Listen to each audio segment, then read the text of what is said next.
Welcome to Reasonably Ad Lib. In this show, we de-snob classical music. And take it out of the tuxedo. I'm Kevin. And I'm Carlos.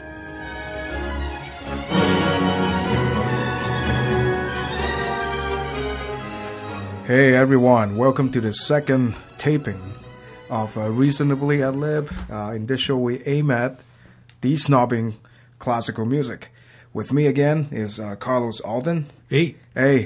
So, bright sunny day, a little windy outside. And, actually this is the second taping, but I'm thought about it. I think I'm going to make this officially the first show. The last one that we did, when I have the time, I'm going to put it up into the website and everything. But that one, I think we should make it the preview of Reasonably Ad Lib. How about that? The prequel. So today we have we sit around and thought about it. We might do a topic that we can't really win. The topic for today is why classical music is boring. Now, are you talking about all classical music, or are we just going to give some examples of what we think might be considered boring? Well, we probably talk about what boring is. I guess we probably need to define what boring is. Let's define what boring is. It's going to take a long while because boring is one of these quality that you kind of don't know what it is until you see it. It's totally subjective. And the other thing is, it's what's boring to some people is not going to be boring to others. No. And a lot of that has to do with a number of factors like education, exposure to the material, not only in classical music, but all kinds of music, personal experience with the music, if you're a musician or not, socioeconomic status, right? Yeah. There are a lot of factors that might make a certain piece of music boring. Yeah, I thought about it, and it's like a car salesman kind of try to sell a Yugo. Then I'm going to tell somebody that says, hey, this is a nice car to look at, but it'll fall apart in a year and a half. What are we doing? Why are we talking about classical music being boring? I think the last show, hopefully by this time, it's on the web. It's on iTunes, and you got to listen to both of these shows. But the last show, I remember mentioning something about there's a brand name problem. Well, not really a problem, but there's a brand name thing with classical music that certain composers you can talk bad about, like Mozart, you can't talk bad about, or Beethoven, you can't talk bad about. And that lead me to think during the week about, well, why not? When we talk about classical music, when we talk about music itself, is that okay to bring out the bad quality of certain things? Is that okay to say classical music is boring? Why not? Why not? Because some of the classical music is indeed boring. And a lot of the classical music was written because it's lost in the mists of time way in the past. We tend to kind of romanticize the whole notion of classical music, I think. And we forget that a lot of classical musicians made their living by writing little ditties for people and for royalty or for politicians. Absolutely. And so, they just sometimes whipped up stuff that maybe they weren't necessarily proud of. And any artist worth their salt is going to tell you, well, there's a certain percentage of the body of my work that is not up to snuff. Yeah, a lot of times some of these works that was written by classical composers, they have, and you're absolutely right, because a lot of these are standard repertoire. They are written, a couple hundred years ago, and certain sensibilities that was, first of all, we need to talk about right now, in modern days, we have so many stimulants. We turn on the TV, we have like 150 channels, and like Major League Baseball, I can watch 6 different games at the same time. You have a lot of stimulants going around. You turn on the TV, you turn on the internet. Oh my God! And you do. Internet. You do. You've got all these computer screens, and you do. Yeah. You do watch 6 games at one time. It amazes me. Yeah. Well, no, not really. But we are all overstimulated. Yes. To a certain degree, and think about 200 years ago when they you actually think about how they lived about 200 years ago. There was no recording.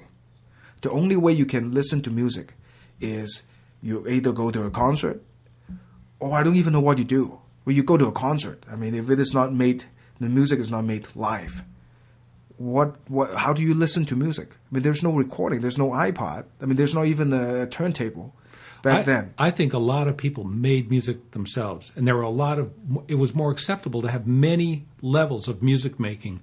So it was not uncommon for people to, just for fun, have a little recorder quartet or something. Yeah. And so music was much more of a, I think it was something that was more acceptable at many, many, many levels. And now we kind of have music as only a consumer item. True. And what I'm actually getting at is the anticipation is different. How you perceive music is different back then because you just have no access to it. Yeah.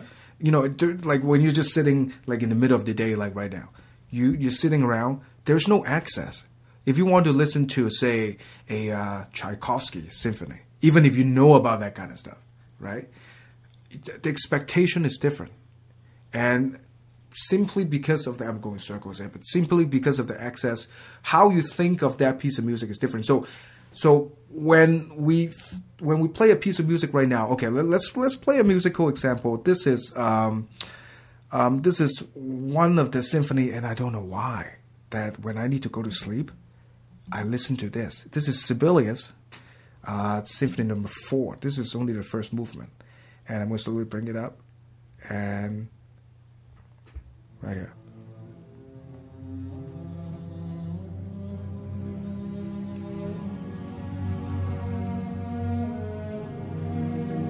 It's not bad, right? But for the longest time, it feels like it's not going anywhere. Kind of slow and ponderous. Yeah. I mean, tonality is nice. How the composer work certain instruments into the fall is interesting. A little bit of interesting dissonance, but it's still kind of slow and ponderous. Yeah. So are you saying this is kind of maybe boring? To me, this is boredom. So where are we going here?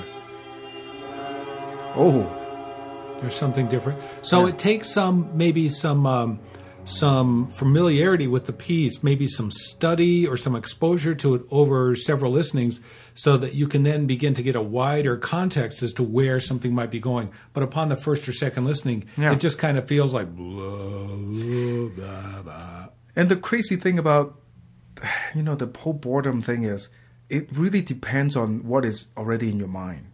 If that day you feel like something real exciting and you suddenly slam this thing on you, you will be kind of like, oh wait, what, why is this going on? So we stumble upon. I think. Well, we might made a mistake of making this topic, in our first official show. But this is actually a really complicated topic, and we might have to really dissect this, in the following shows. Mm-hmm. Because what is boredom? Now. Mm-hmm. When I'm half asleep, when I just listen to what was played, Sibelius 4, right? I'm like, oh gosh, I fall asleep right away. Well, you said something a little earlier that I think is really key here. It doesn't sound like it's going anywhere, and I think that if you're not sure where it's going and it doesn't sound like it's going anywhere, it's really hard to sort of follow it because the tonality is a little odd. Okay, it doesn't sound, it's got some weird sort of diminished thing going on there with that weird chord coming in. And it doesn't sound like it's going anywhere. And because it's hard to follow conceptually, I think that it takes an enormous amount of concentration. And certainly in modern times, people don't think of music as something you need to concentrate on and pay attention to as you would if you were reading a very dense novel. Yeah. So I think that people's expectations of music are different too. Yeah. I'm sorry. I actually in real time I just paused because my mind went blank after we listened to that little. And here I just had a sudden thought, Kevin. Yeah. How about this? Maybe maybe that was one of the facets of expression of music a couple of 100 years ago. Yeah. That it was supposed to put you in a very meditative, free-floating state of mind. And we don't think of that as music much, except, I mean, maybe, Hearts of Space or something where they do hippy-dippy meditation music. So this almost sounds like that. I mean, it grabs your attention and pulls it a little bit, sort of goes around the corner, and you have to work to follow it. But it does take you out of your normal space. And maybe, I mean, it's really telling to me that just listening to those few seconds of it made you lose track of what you were thinking of. Yeah, I wonder too, and we just talk about we are so overstimulated. Sometimes we feel like we don't have time for anything. Mm-hmm. When you want something, it's right there. When you want any kind of information, it's right there on the internet. So even for I would say seasoned musician, hopefully I can consider myself that, and Carlos definitely. Even if we are, our mind is it's okay for us to go to that kind of mindset, as in we can wait. But sometimes if we have to sit down and really do it, we have a little bit problem tuning our head into that kind of thinking. Does that make any sense? Yeah. So even for us, that we kind of do this for a living, and we know how this music thing can go. Sometimes you still, it's like, oh my God, this is just taking a long time. So I don't know if this is something that can be cured. Or, if we stay off the grid for a month and a half, then we might be able to get into that kind of mentality easier. But right now, we're just sitting here. Right. There's all kinds of stuff going on. We're like, oh, man, if something's slow and, it takes 5 minutes to unfold, we're like, oh, my God, why are we doing that? Yeah, the baggage of modern life. It reminds me a little bit of there are cropping up here and there slow-fi internet cafes. Have you heard about them? No. These are people that have internet cafes that intentionally have wired them to be dial-up. Oh, my God, that's painful. And people go there and they relax with their coffee or their tea, and they do email and things like that, but they can't go any faster than that speed and people love it. Oh. They love it because they feel like they're sort of operating in real time. Well, I'm going to burn down the place. Well, that's just what you were talking about, is we tend not to have the proper amount of patience to be able to, dare I say, appreciate something like that, what we just heard. Yeah. I mean, it does take 5 minutes to unfold. That's really good. It's like getting a package, and you slowly, in slow motion, have to open it and pull out the parts and look at it. Yeah. I don't know if that actually makes sense to everybody, the overstimulating thing that we were talking about. But, let's do this. Let's play another example. And I remember you mentioned before you were not a big fan of Anton Bruckner. So let's play something by Bruckner, and this is his Symphony number 3, first movement again. I'm going to slowly bring it up, and this is about 6 minutes in. So this is Bruckner.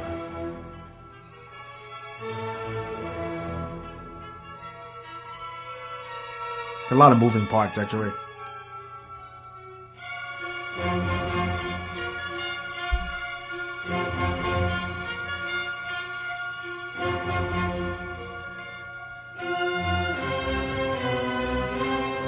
What do you think?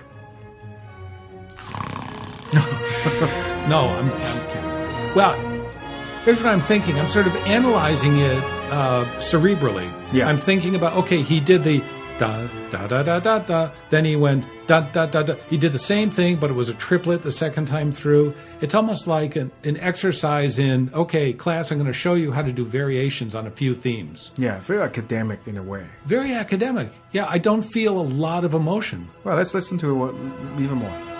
Okay, it's loud and it's exciting.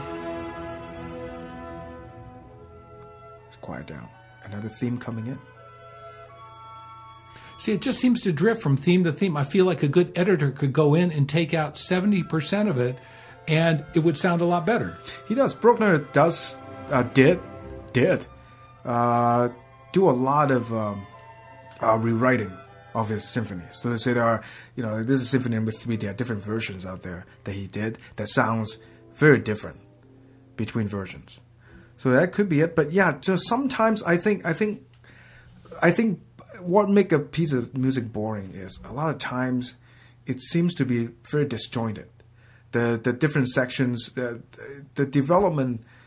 This is what I'm talking about exactly. When I hear Bruckner, I hear lots of little parts of things that individually don't sound distasteful, and they kind of work in themselves, but I hear so much of all these little parts, it feels really disjointed. That's why I made the comment about, I'd like to go back and hear it tightened up and edited, not for brevity. It's not that I necessarily want to hear it shorter, but I just hear so much sort of riffing on little themes. It's like kind of a stir-fried with really not an impressive ingredient. I had a real good guitar teacher once that said there are a lot of good guitarists out there. There are a lot of guitarists that play a lot of notes, and there are a lot of guitarists that do that by scribbling.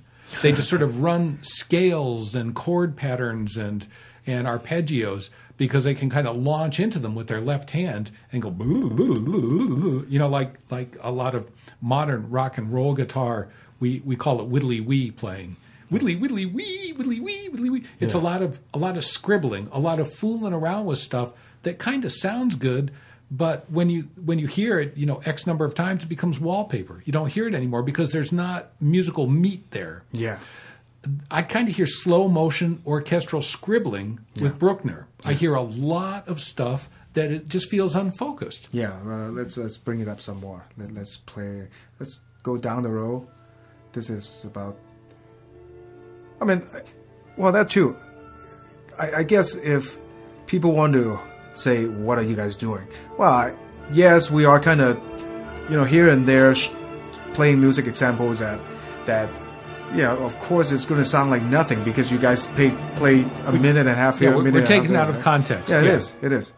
But yeah. Now the other thing that occurs to me that maybe why I don't find Bruckner very appealing is, and I've thought about this with a lot of music, is it sounds so utterly cliche. But what we tend to forget about is there was a point in time before which this cliche didn't exist. You're right. And maybe Bruckner was the person who invented these particular phrases or this feeling that were so profoundly good and important that they became cliche. So that could be it too. So go back to we are trapped in our own time. We are trapped in our own time. Because all these has been exploited to death for the past 150 years. Maybe since quoted and quoted and quoted and quoted and quoted. So this does sound, that could be it too. Yeah. And I think that that's the issue with a lot of people with classical music, that it sounds the same because it all sounds cliche, sort of syrupy strings. I can feel the molasses dripping now. Yeah, that's it. Saccharin. Yeah. Glucose right there. It's nice. I mean, it's nice, but it's nice. Where are we going there? Yeah, so I think, well, I know this is only, we talked about this last time a little bit, and yeah, I'm going to bring that up again. I think education is very important.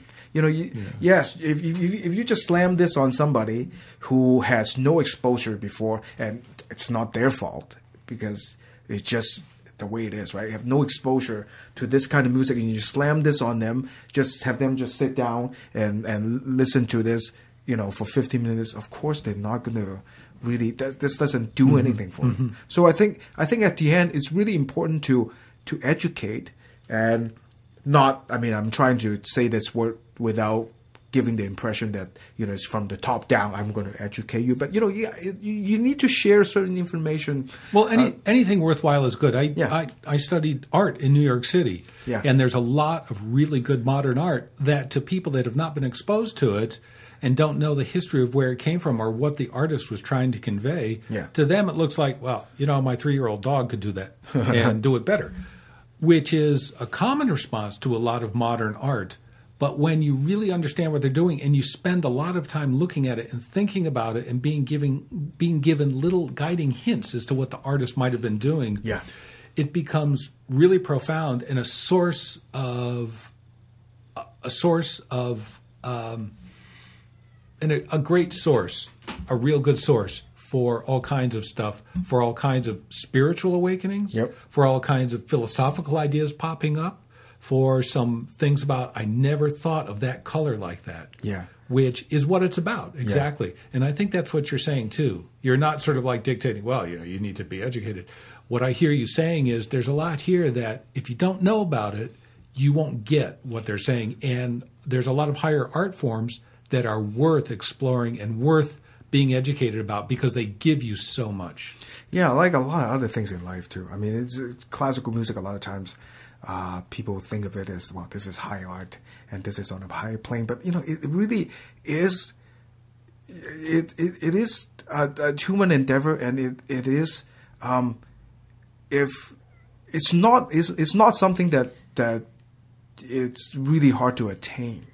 No, it's not. Am I making sense here? Yeah, you just have to be exposed to it and given a little bit of guidance. Yeah. Let's go to that more modern piece we talked about. Yeah, okay. I want to make sure that people aren't thinking we're slagging classical music here. There's a lot of boring music everywhere. So I dig around my iTunes folder, and I found this one.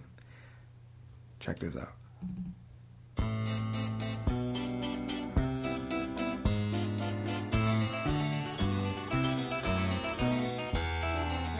Drusilla Penny, what a name.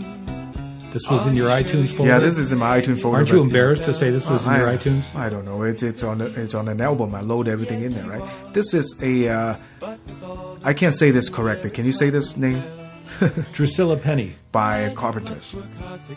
This is one of the few Carpenter songs I've heard where Karen Carpenter's not the lead vocal. Yeah, but it just floats. I would say this is kind of a boring song. Because, a rudderless ship. Yeah. Well, first of all, the words. I don't care. I guess the words, the story they're telling, I don't care. But it seems like the melody is not really going anywhere. If you can argue, there's not really a melody, right? It seems to shift a lot. It doesn't seem like they had a definite idea. It sounds, it's interesting because it sounds like they were trying to be really vaguely classical, a little tiny bit jazzy. Yeah. I mean, they've got this harpsichord thing going on.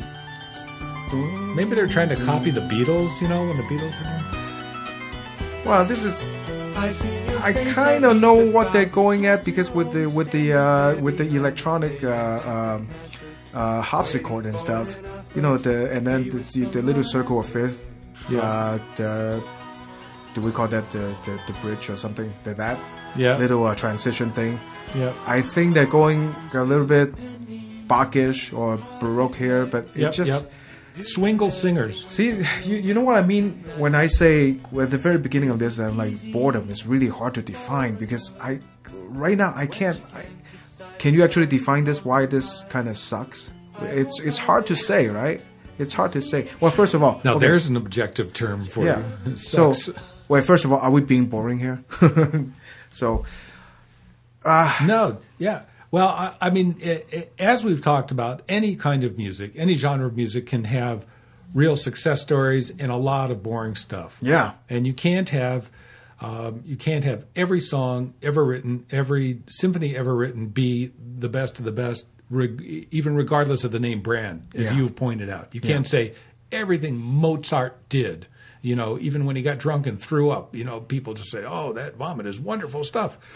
I mean, a lot of people have written a lot of mediocre stuff. Yeah. So you can't say, well, just because it's classical, it's all boring, nor can you say just because it's classical, it's all wonderful. Yeah. That's kind of what your point is, I think. Well, we're going to hit the 25-minute mark here. So let's start soon. wrapping up. But you know what? Let me do one more thing. I think a lot of times a piece of music is boring is the interpretation. Is the interpretation of it, how the conductor conducts, how the musician play. Now, the example I'm going to play you here, or play everybody here, it's Vaughan Williams, Symphony No. 5. Now, I'm a huge Vaughan Williams guy, rave Vaughan Williams, and English composer, and I think I have all of the symphony cycles out there. I think there's 6 of them. I have all of them. And I dig through some of them. Now, listen to this. This is the Symphony No. 5, second movement. And this is...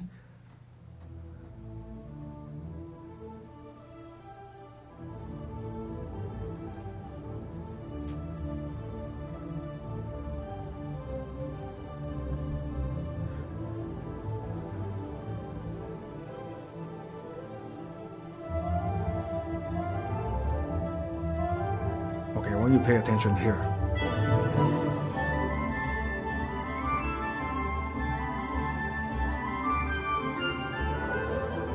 Okay, right there. You see, already, even in the very opening passage, I find much more listenability than Bruckner. And I mean, and you could objectively describe this. It's the same way I describe Bruckner, but something about it is he's doing a lot more movement or something. I see what you mean. It's like things are unfolding, you know, different things are unfolding. Yeah. And there's a clear direction. You don't know what it is, but there's a clear direction. Right. You don't need to know what the direction is, but you know he's going somewhere. Whereas with Bruckner, it sounds like he's just kind of like making it up as he goes along. True. The Bruckner kind of seems like, okay, well, we exploit this, let's fold this, and then we just go to the next thing. But this thing, it's very organic. It's just growing and growing to the next thing. Now, what I'm getting at here is, now remember that, right? I'm taking off your point. I'm gonna play another recording by another conductor. Same piece, right? Vaughan Williams, Symphony No. 5, second movement, scherzo. Now, right away, it's slower.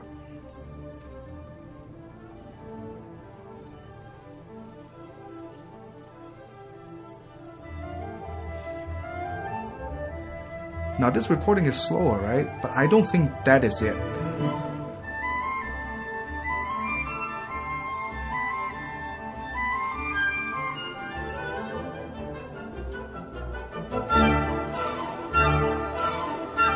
It's not as compelling to listen to. Remember the same passage by the other conductor when the strings comes in with bam.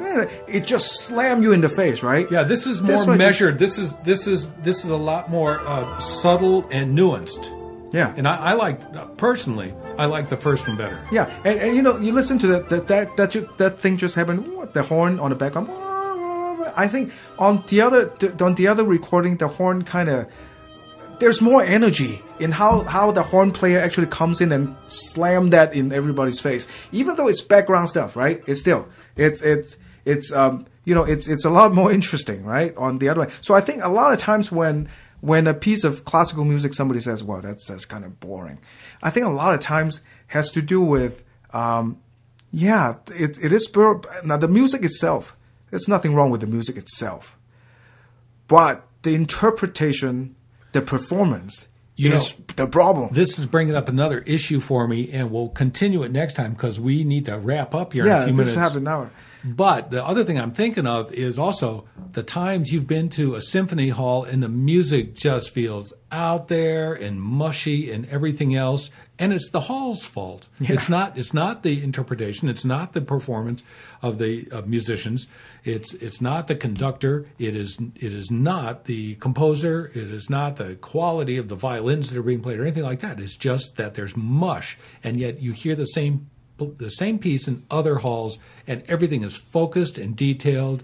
Difference between here in Spokane, the Opera House and the Fox Theater. Yeah, I mean, there's much more mid-range big difference. Present in the Fox. You can almost hear the violas separately in the mix while they're going on, whereas in the Opera House, it was just a big wash. Yeah, well, I mean, today's show, at least it feels like to me, we kind of, it's like we're joining an ongoing discussion in midstream. So it feels like we're not really coming in from anywhere, and we're not going out with a definite conclusion on anything. But I think that's what good discussion is. I mean, there's no end to this. Like, how we would define boredom, that kind of stuff. It's going to take a long while. It's good. So here's what I think I might do. I might now today it's just just timing and everything else.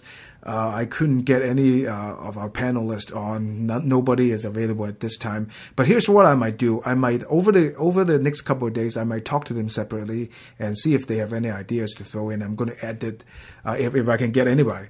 I'm going to edit what our conversations and tag it on to this main section. So see if there are any other spark that comes up like their responses to this. Yeah, have them list to it. But that's a good idea. Yeah. So there's some editing at the very end. So, well, I don't know when the next time we're going to do this again, but hopefully soon.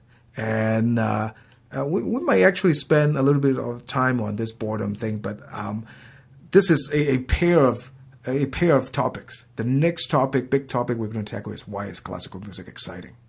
Yes. So, well, I think that's it for now, for today. And, well, thanks again, Carlos, for being here. And it's, like I said, it's sunny and kind of windy out there, so enjoy the day.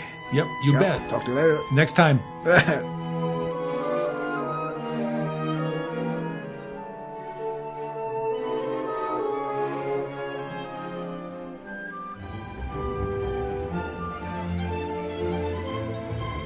Don't go anywhere. We have short segments with our panelists. Stay tuned.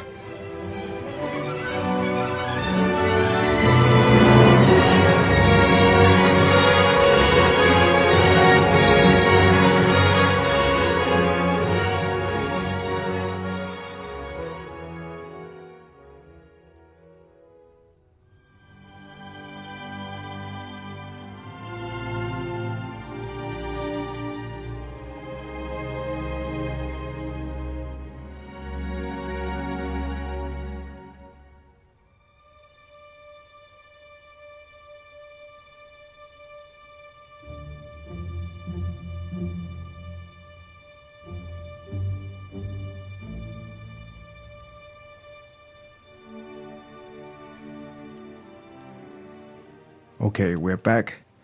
And we always have a lot of problems getting everybody together at the same time. So I think I guess the next best thing is me and Carlos, because Carlos lives in the same town as I am, so it's easier for us to get together, I guess. So what I had in mind is from time to time we'll have I'll still try my hardest to get everybody together. But I think the next best thing is for me to talk to our panelist, and it's easier for us to arrange time, just me and the third person or one of the panelists. So that's what we're doing right now. And you probably hear the previous section with me and Carlos. And today over here we have Gary Kennan. He is a conductor. He's a choral conductor mainly, right, Gary? That's correct. Yeah, and he's going to share with us. We have been on this "Can classical music be boring?" thing, and he's going to give us a little bit of what the conductor's perspective of whatever that means, whatever that's worth, of whether classical music can be boring and stuff like that. So now, I think in the previous sections of the podcast, we were talking about. Yes, classical music indeed can be boring too because of so many things, because of the musical ingredients, because of the presentation, because of the interpretation, and because of a lot of times what the listeners have in mind already and their expectations. The expectations, right? So now, in terms of what do you think? So basically, what do you think about this whole boredom thing with classical music, Gary? I think most people have given classical music a bad rap regarding boredom, but I think that we deserve it as musicians. The music itself is less boring generally than is made out to be, but I think that the times when it is boring, when it's really boring at least, that there's a reason for it, and there are all sorts of trappings with that.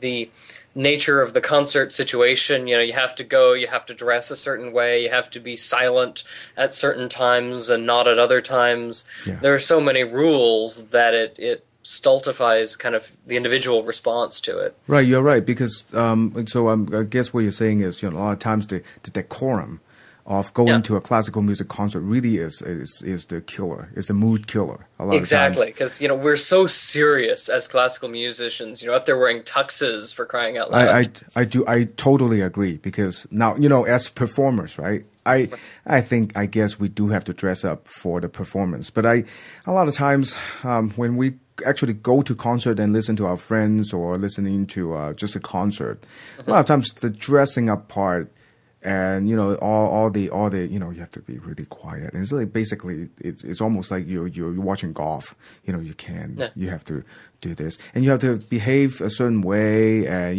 if you have kids, it's basically impossible to go to a classical concert. That kind of stuff really is killing the whole thing. Yeah, there are all these trappings of the atmosphere. Yeah.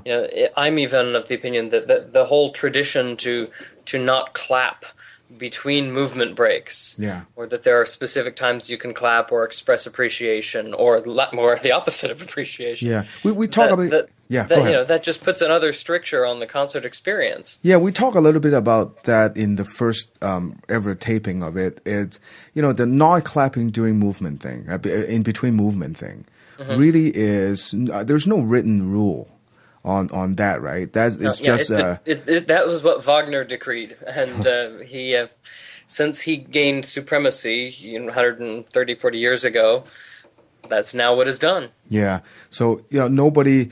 I can certainly understand for some movements like Tchaikovsky symphony, the Pathetic Symphony. Yeah. After the sad section, you really don't want to clap after that. But like certain violin, the Mendelssohn Violin Concerto, you have to clap after the first movement, right?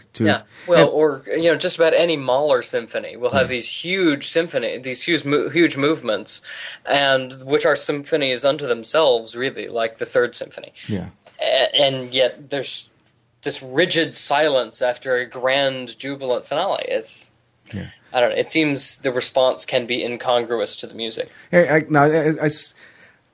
Correct me if I'm wrong, right? But I think right here you can see there's a difference between how a conductor and the rest of us, as in those people who are sitting, being conducted, is going to think about, because for me, I'm a tuba player. I sit on the back row, right? I have no problem just come out and just criticize a piece of music.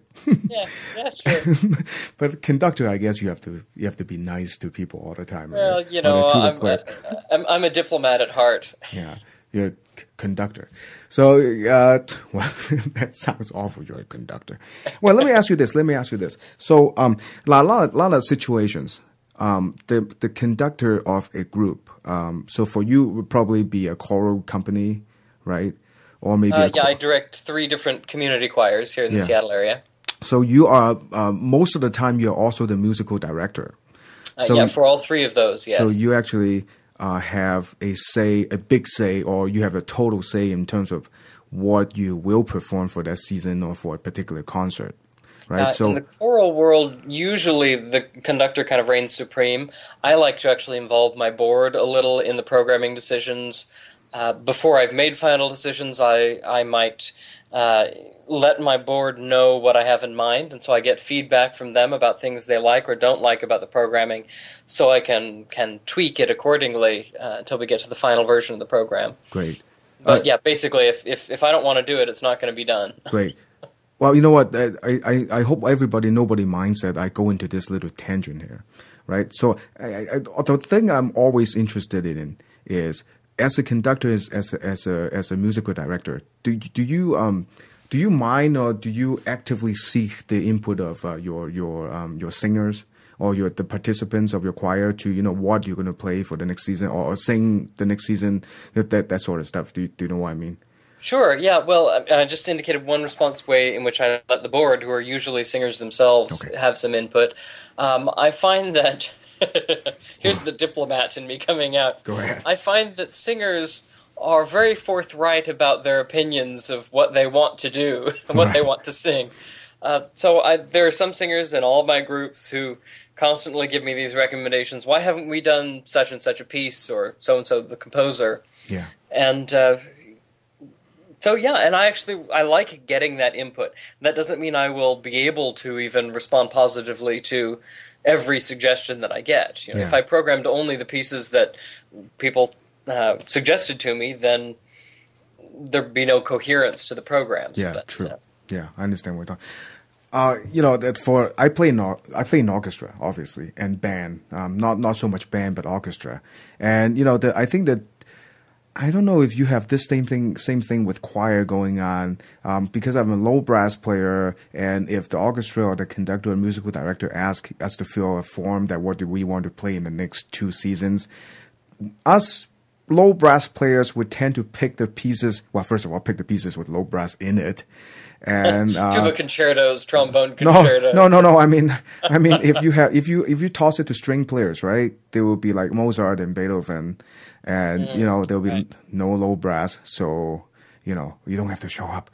But for low brass players, a lot of times you would tend to pick the pieces that will have really huge low brass parts in it, like the Planets, or anything by Raspigi or Wagner. How about that? Hooray. So anything with low. So I don't know. Do you run into that kind of stuff that your bass singers would I don't know. Do you even call them bass singers or just bass? Yeah, they're basses. Yeah. If you have guys fill out the form, men and women on your groups fill out forms. Do you have run into this problem with sopranos always want to do the pieces that have like feature a lot of sopranos, or it's pretty not so much, because the choir as an entity is kind of similar to the string orchestra as an entity. Yeah. Chances are, if one section is used, then the other sections will be used too. Yeah. There aren't a lot of composers who particularly emphasize one part over the other, although then there are weird little exceptions like Poulenc, who's one of my very favorites. I like to joke that he always writes the alto part last because it just jumps all around. It's kind of crazy. Wow. I don't know many altos that like singing Poulenc for that reason. So how alto will... Well, if they know the repertoire, they would not tend to pick Poulenc. Right. Yeah, I sing tenor, so and I'm a conductor, so I get to hear the whole gamut, or the whole experience, all of them singing at once. Yeah, that's glorious. Yeah, for orchestra, I guess that's different because there are so many ways orchestral repertoire can go here. Right. Because some of them really feature huge brass and some of them are only I mean, it's like we get into ridiculous stuff like Dvorak Symphony No. 9. Tuba only has 20 notes. It's really so every time I got the list of what we're going to play the next season and Dvorak 9th, everybody would just and I'll be like, oh no, it's like basically really just the 20 notes in second movement, the chorale. Yeah. And you have to nail it. Do they at least let you leave after the second movement? Can you sneak out? Are you kidding? No. I mean, you just go out. You just come in after the first movement and get out, after the second movement. No. Usually you just have to sit there. And, the worst part of that piece really is, first movement is fourth movement, right? Pretty emotionally high stuff. Sure. And you got to sit there. The trombones are all going crazy. All the brass, horns and trumpets, they're going crazy. And you got to sit there. And a lot of times, especially in youth symphony, they let the tuba double the bass trombone part. But in professional groups, I mean, you shouldn't do that because that's not what Tony had in mind. So okay, Tony Dvorak. Yeah, Tony D. Tony D. So okay, well let's see. This is pretty crazy, right? Because we're just sitting here and I'm showing 12 and a half minutes already. Because we have talked about, so let's go back to the boredom thing, and we actually picked out a couple of pieces that mainly Gary, think that it's maybe an example of not so interesting music, or is really hard to get into. But I don't think maybe it's just easy to be bored by. Yeah, we're not. Let's not tell everybody what it is yet. So let's just keep it a secret right now. But we did pick a couple of pieces that fall under that category. We might not pick apart it. We're probably not going to pick apart those pieces today because we're already quickly hitting the 15-minute mark. But we'll probably go to and do it next time. But I want to ask you this. Now back 6 minutes ago when we were talking about you're most of the time you're also the musical director and have a choice of what you're going to play, right? What if, in some circumstances, you got a commission or you are handed a piece or you just got called in basically into a situation that that happens too. Yeah, and they are playing they're playing pieces that is not your favorite, and you would think that's kind of dry. And as conductor, what would you do to kind of spice up that situation? Because I would think, I think everything starts with studying the score, and there are certainly pieces that I've received that I've, for whatever reason, been assigned to conduct, that I receive and I'm not quite sure about it or not confident about the piece as a piece of music, and then I go to the piano and I explore it a little more, and I get to know the piece deeper, and I find at least something to do with it. Now, there are still pieces that I've done especially with church choirs that I've conducted, where I wasn't all that thrilled about the piece by the end of it anyway. Yeah. But at least you can do something with it. Yeah, I guess so. It's kind of like you were talking about as a tuba player. Sometimes you're given something to do, and you just go through with it. Yeah, and I think that's, I'm losing my words here because I think there's a big difference between just a player in a group and the conductor who is basically in charge of the whole thing. And if we got a piece, if I got the Dvorak Ninth, okay, fine. I guess I would just make that 20 notes as interesting I can be, and I go out. But if you got handed a piece, let's say 10 to 15 minutes piece that is not your favorite, but you still have to go through with it, that's a lot of work, right? That's a lot of work to make it interesting. Oh yeah. And make it interesting to yourself, and then you have to take care of all the players, not just the tuba player on the back, on the back row. Nobody cares about what the tuba player thinks, right? Most of the time, but you as the conductor, you have to, be the captain of the group and make sure everybody is happy, and make sure you kind of teach everybody into somehow dealing with the situation. Right. I think that's like really a lot of work. So a lot of times I know as players we complain about conductors, but once you sit down, calm down, and start. No, what are you talking about? People complain about conductors? Well, how dare you? That never happened. That never happened. But once I have careers as a chorister singer as well. And so there's certainly pieces that I've been assigned to sing that haven't been that inspiring to me. Yeah. And there are times when I've disagreed with decisions conductors have made. Yeah. You know what? We're hitting the almost 17 minutes mark here. So I think we'll just stop here for this this particular segment. But I think one of the things that we can talk about is, and we probably need to, talk more about this, off the air. Sure. And what constitute boring music to you and what constitute boring music to me, and if there is any difference in terms of perspective on that between just a section player in an orchestra or in the choir and the conductor, because there are certain things that I would say it's really not the best stuff to play, but it may be actually fun for you. You're just listening to the intonation between this section and that section, etc. That kind of stuff. So I think that would be very interesting to think about in some future segments. But I think today we anything else you want to add to this particular discussion here today? Just thank you for inviting me to be here. No, thank you for being here. So you know what. Fun. So let's talk more next time, and let's devote one section to the piece that you picked as your select piece next time. Okay. So alrighty. So thanks again for sharing your thoughts with us, Gary, and I'll see everybody later.